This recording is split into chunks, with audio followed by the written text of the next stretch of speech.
Despite the apron, Rees had no difficulty recognizing this man as the sheriff. He looked at Rees with blue-green eyes as cold as the ice on a frozen pond.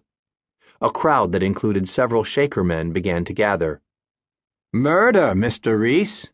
Elder White laid a charge against you this morning for the murder of one of his community." "Murder?" Rees gasped, his stomach churning. "Who was murdered?" "A young Shaker woman." "We hang murderers," spat one of the sheriff's companions, motioning at Rees with his musket.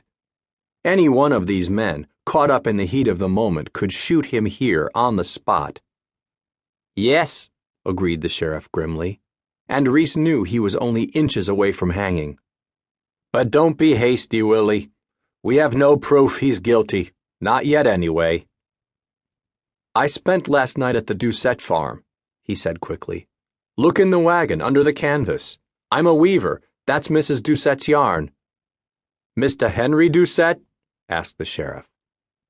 "And Oliver and Ruth and Jacob and Mrs. Doucette too, of course." The sheriff's toothpick rolled from side to side. "Maybe we should check that out," he suggested, looking at the burly deputy with pockmarked skin and scummy teeth. With a nod, the man took off. The sheriff looked at Rees thoughtfully.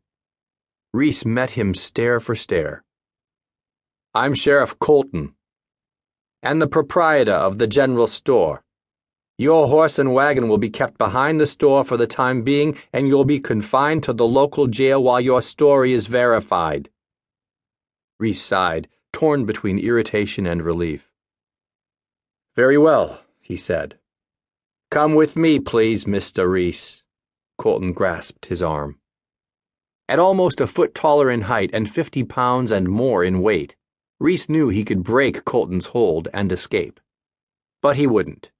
He still planned to stay in these parts, at least until he set things right with David.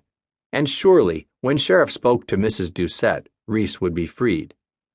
Like jails everywhere, this one was small, dark, and pungent with the combination of urine and vomit left by brawling farm boys. Rees hesitated, steeling himself. He feared enclosures of all kinds, even the ones inside his head. His first impulse was always to run. He closed his eyes and took in a deep breath. He wouldn't leave David again, not now anyway. He stepped inside. "Have you eaten?" Colton asked, as he closed the door and clanged the lock shut. "Mrs. Doucette fed me,"